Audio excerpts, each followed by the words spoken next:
Hey guys, Casey again here with Chief Entertainment, Rich Soil Podcast. We got another amazing guest on deck today, another female in the community, somebody that is always out supporting many of us. I know many of you guys are familiar with her face if you guys are in the holistic medicine, alternative medicine world. Luna, welcome. Thank you so much for coming.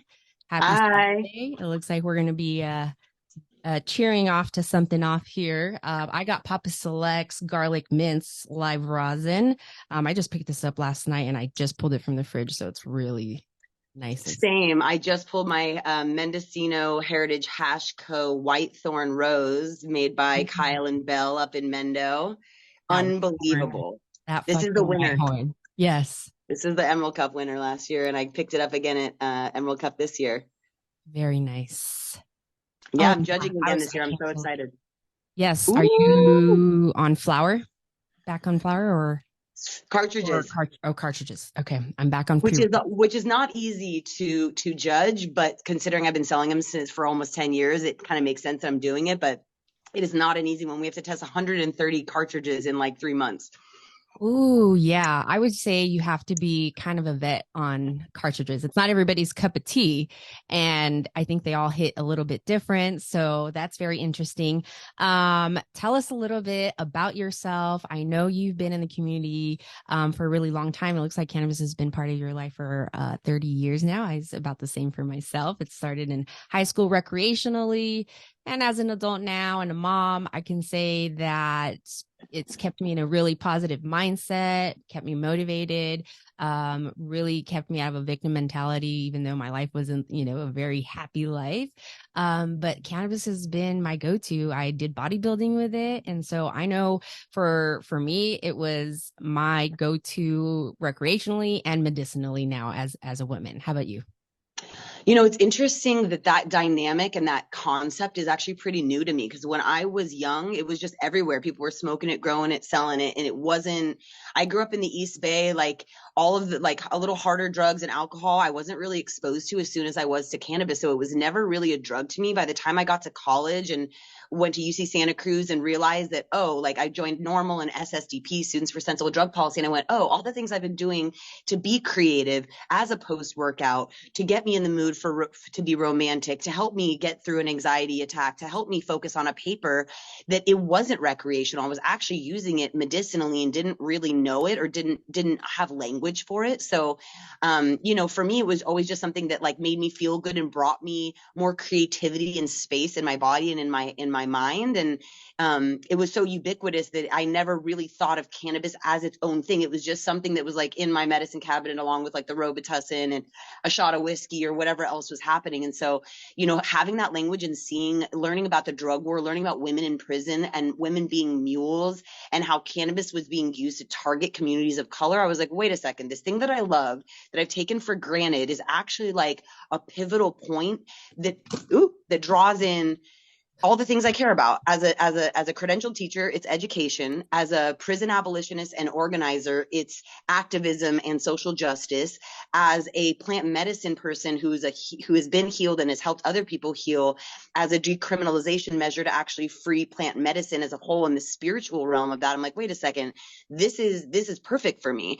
It's a female plant that's been traditionally grown by women for so long. I got my undergrad in feminist studies, and so I always am looking at the intersections of class, race, gender, and how it can either push us forward to where we need to go to save this world that is clearly on fire right now, or how it can be used as a tool of social control and social reification of certain norms around gender and labor and race. So I love it because it's an intersection of all the things that I care about. And when I meet other people in the space like you, it's amazing to me that a ball of hash could get me into anywhere in the world. A joint lighting up can open up any conversation. You can't say that for alcohol, cigarettes, or even food.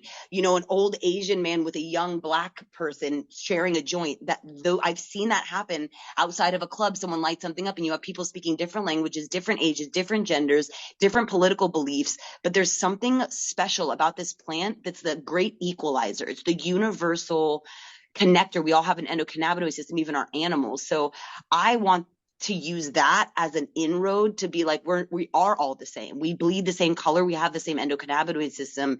We are healing ourselves in these ways we already know that are indigenous. Let's get behind that. Let's lean into that. Let's promote it.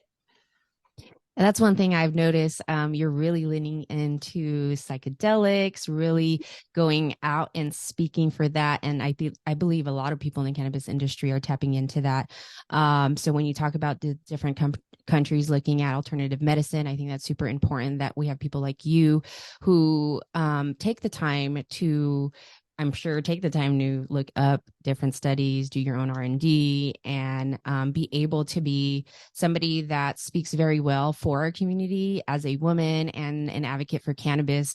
Tell me a little bit about how you got into Ispire. I see that you have one there. You're wearing one of their dope shirts. I have to say they are out everywhere. You guys are a huge supporter for many of us that throw events. So thank you very much.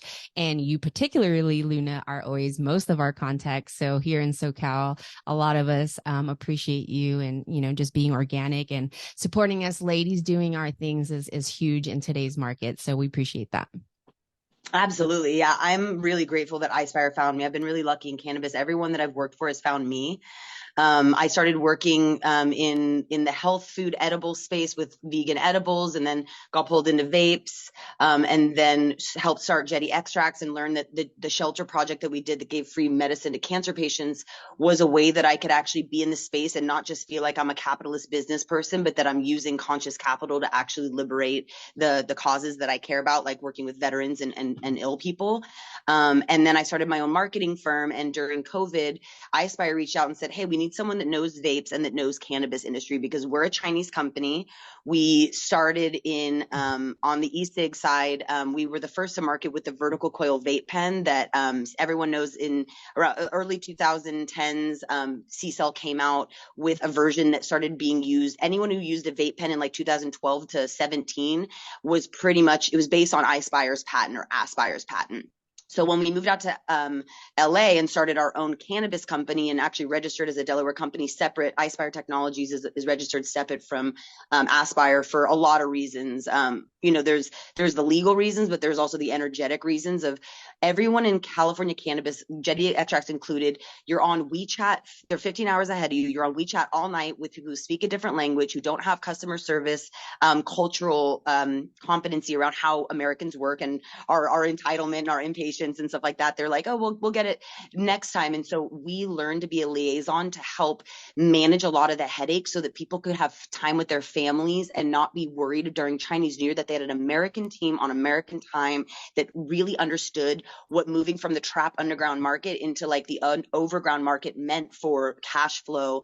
And so we were able to listen and be like, oh, you need domestic stock. Oh, you need financing. You need to put nothing down and have 60 days to pay it off. Like, we helped launch small businesses, because if you are in California cannabis, all the data shows that it's going towards vapes, especially even after the lung crisis and the economic crash and COVID being a lung related thing. Right. Vapes are still a huge category. People want it. When I was a teacher, you if you're having pain, you can walk out to your car and have a 10-minute break and come back and there's no smell. The ability to travel with them. There's so many reasons why they're annoying and why they're not as healthy and why they're not as pure and why most purists hate them. And I understand that, being a cartridge salesperson and cartridge consumer. Vape is not better than something like this that's an all glass airway that has no combustion, no, like low temp. Like, vapors know what they're doing. It is a tool for convenience, and we all do it. So no one's saying, it's amazing, but in a tool belt of things, when I'm nauseous, I take a snap of a bong because that helps with my nausea.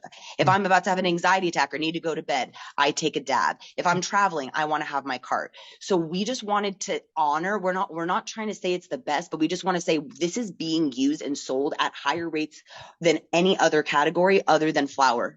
And we need to come correct. If we're going to do it, it's kind of like teaching kids not to have sex, or like the abstinence model, or they're still going to do it. Just give them the condoms. It's the harm reduction model of, we know you're going to be doing these things. Let's make sure that you're not inhaling nickel plated brass. Let's make sure that you're not getting microbiological contaminants in it, and that the heavy metals are solid, and that it's not going to leak or crack on you, so that the woman who spends $100 for her first time doesn't bring it home, and then she's mad at the dispensary, she's mad at cannabis, she's mad at the retailer, she's mad at the brand. Yeah. So there's a lot at stake, as we're moving through it. And Ispire has just been really, really good at making sure that people can watch is the CYA model. It's like, we know most people who've worked at Ispire have either successfully exited oil manufacturer businesses, or have been reps for those businesses, or have been engineers, global engineers, and all of them deeply listen and want to create solutions, because we have the benefit of having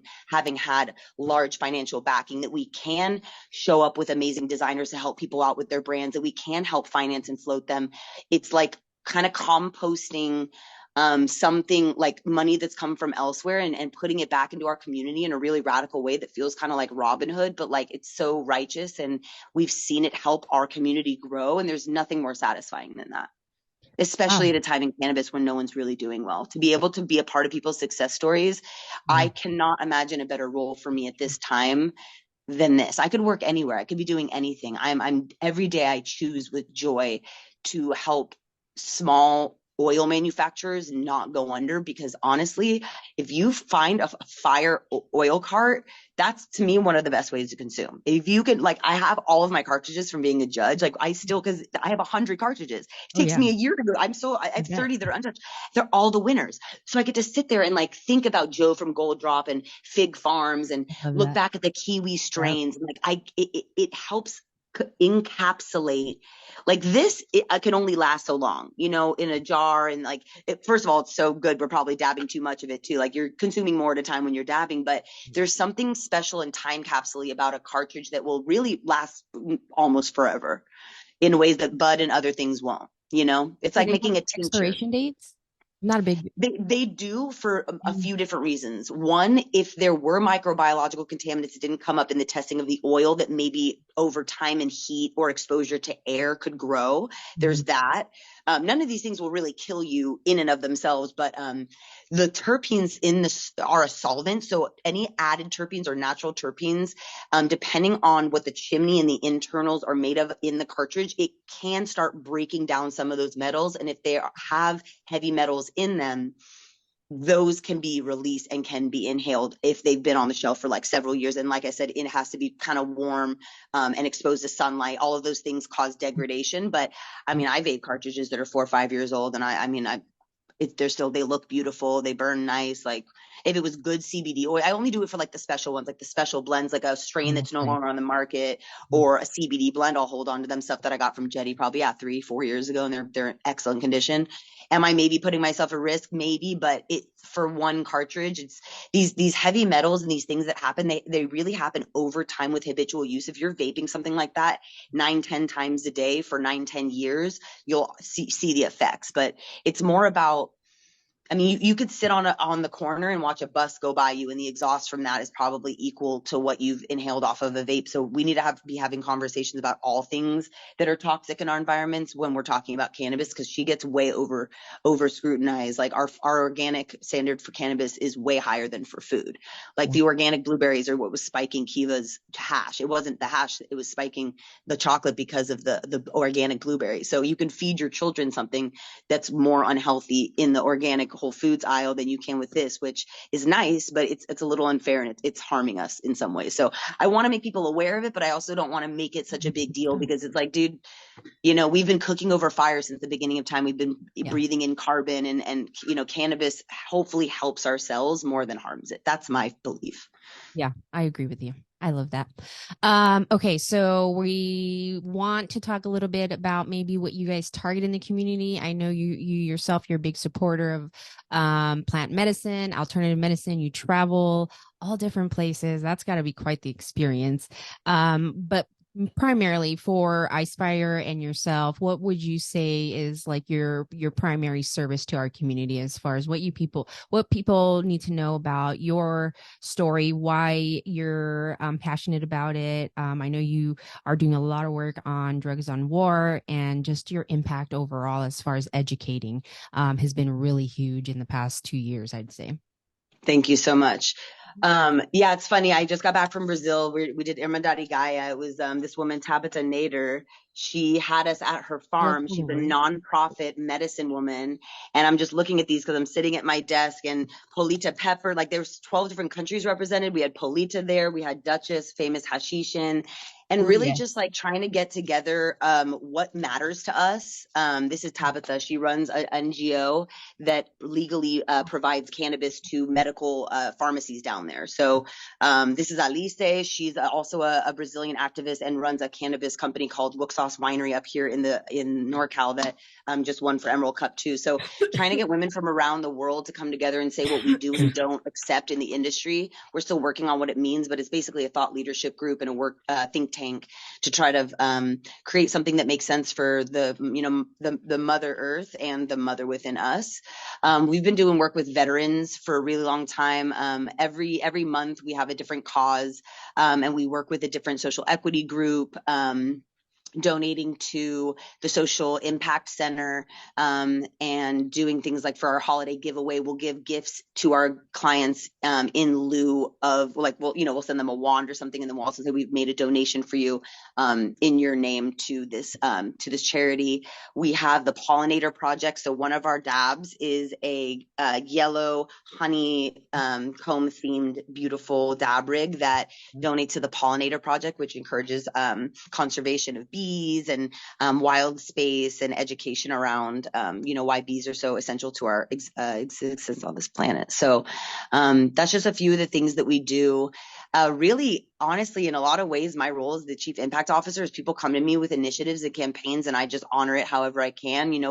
We're members of the Origins Council, which preserves all pre-Prop 215 operators that were operating in California, that preserves regenerative agriculture and organic farming, and really holds that at the core of messaging. The Cannabis Marketing Council that's coming together now, really centered around Northern California Emerald Triangle, the way that they move, the way that they see this business going, and how we're going to scale this to the world. So we're going to Spain and Berlin again. Last year we did International Cannabis Business Conference, ICBC, out there, and then Spannabis and a few other major European events. It's a little soon for vape, so we're just going to kind of offer our support and help and just provide value so that when things do open up, that people understand us as a trusted partner, and people that really care about seeing decriminalization and legalization happen everywhere, and create really good, genuine relationships. So we're sponsoring Masters of Rosin, which is basically like a little mini Emerald Cup, but for rosin, at HQ Barcelona, one of the hippest shops in Barcelona. There's 300 underground illegal, so to speak, shops in Barcelona that you have to be a member of, and it's kind of speakeasy, right? You have to know Right. someone and they have to invite you, and it's like very, Oh very, my you gosh. cannot possess, cannabis is completely criminalized and illegal there on the street. You can't use it, you can't have it, you I can't sell it, remember you you can't telling buy it. me that So I sat with you. yeah, and Mhm. and Berlin is way more progressive in the fact that they have medical, and they are very forward culturally around seeing in public spaces. They won't really bug you, at least in Berlin proper. Other cities in Germany, not true, but like Munich and Frankfurt, like so we're trying to learn the languages of these new places, literally and figuratively, and understand who are the people that are contributing and how can we support them. So the rosin makers, the people that are don't know how to get into cartridges because you can't brand a cartridge in Barcelona, how do we support them with good hardware so that they don't have to feel so shunned and so underground? When you go to these places in Europe and in Mexico and in Brazil, they're like California in the 90s, very much the collective model, very much looking over their shoulders, very much feeling like they're criminal, because only thing at these conferences are grow lights, soil, and seeds. Yeah. because you can have grows, but you can't do all this commerce. So what can we do is we can take what we've learned and the mines that we've stepped on and tell others how not to harm themselves and tell others how to move the way forward based on composting the lessons of the death of the California and West Coast and just really the cannabis, the transition to commercial cannabis has been brutal. We've had multiple extinction events, literal economic extinction events, and morale extinction events, and we are hanging on by a thread. So the one thing I can do that makes me not want to cry all day about the thing that I love that has really been overthrown by non-acreage caps and corporate greed is seeing it done well somewhere else. Yeah. Yeah. Like New Jersey. New Jersey trying to do it right. I don't know if they will, but at least they're trying to learn from us. We were like guinea pigs, unfortunately. We were the guinea That's okay. I'm a Jew. They half the medical benefits that we've learned were tested on Jewish bodies in the Holocaust. I have to just thank them at this point. Yes, it was horrible, but all the monkeys that we've tested on, all the rats. Thank you for your beautiful lives, for helping save someone I love. I mean, at some point we have to understand the past. And this is what kills us as because we met on a farm in NorCal around a bunch of heady, crazy OG legacy gatekeepers. And it's crazy because like the anger and the resistance, it has harmed them. The lack of ability to sit at a table and talk something out and like Prop 19 and Prop 64, the infighting looked so bad to the lawmakers that of course are going to go with corporate distro and corporate, alcohol and cigarette and tobacco distros, because look at the way we act. If we had more did the work on ourselves and mourned the death of what was and understand and be realistic, we can move forward in a mature and thoughtful way that's not based on fear and resentment and emotion, but on action items that are goal focused and that are collaborative and positive and forward moving. That's where I'm at. And I've seen so many of my friends who didn't get over that hump. The suicide rate is high, the drug addiction rate is high, and the foreclosure on their businesses and their homes is high. I'm just going to say that. And I hate to say it, it's like the ones that didn't sell out kind of died off, but they hurt themselves in some ways, because if we don't learn how to negotiate with our perceived enemies, we're not learning the lesson of cannabis, which is to share and be abundant. And I think that to say that we're stewards of cannabis, but then act in very violent, patriarchal, or defensive ways is actually a violation of the lesson she teaches us, which is to see everything as a potential network. That's why we network so much as Ispire. That's why you see us everywhere and why we party. We're not a bunch of like lushes and like frat boys. We do it because we love synergies. We love seeing businesses grow and thrive. We want to be the change. And it's hard work, and it's expensive and hard work to see us everywhere. Like it costs us a lot of time and energy, and it's a beautiful thing. It's very worthwhile, because look, I get to talk to you on my Sunday afternoon. I get to talk to you about revolution. Where else would that happen other than in the cannabis industry? Of course. And we're women. And I myself am a mom. And so, for me, there's a whole avenue of moms out there who are equally passionate and are hustling and are out there trying to educate other people about the plant. So I love your work. I love how you speak about it. I love how you present her in such a prestige way. You can tell you have a level of respect for her. I think, the relationship you have with her as the plant, as, marijuana, whatever it is that you refer to, is no different than having a relationship with your money, higher source. It's a spiritual thing. You have a connection with cannabis. It's taken me in places, created opportunities for me, in ignited up like different talents in me. It's done so much for me. And so I love what you do, and I love everything that Ispire does. So I want to make sure that everybody here knows that you guys can find Luna at Luna_Stower. Is that Stower? You can correct me, Stower. And then also you have a website, www.lunastower.com. And then also make sure you guys are following Ispire at Get Ispire. And then they also have their getispire.com. You guys are also on LinkedIn. Anywhere else we can find you? Yeah, we're on everything. We're on Twitter, Instagram, Yeah, those are the main ones. We're look us up on Reddit. There's some really interesting threads Yeah. about Ispire, the way people are using Ispire. We're not super active on Reddit, but our name's all over it, which is cool. I heard they're less censored on there. We'll see. I Yeah. haven't jumped on there, but our time is up, and I really do want to thank you again for all your time. Me and Luna have a lot of judging to do. Our Emerald Cup is coming up, so if you guys want to find more information about that, make sure you guys just stay tuned. You can find her on Instagram and on LinkedIn, and same for Chifa and Rich Soil Podcast. Thank you so much, guys. You have a great weekend. Peace, Luna. Much love.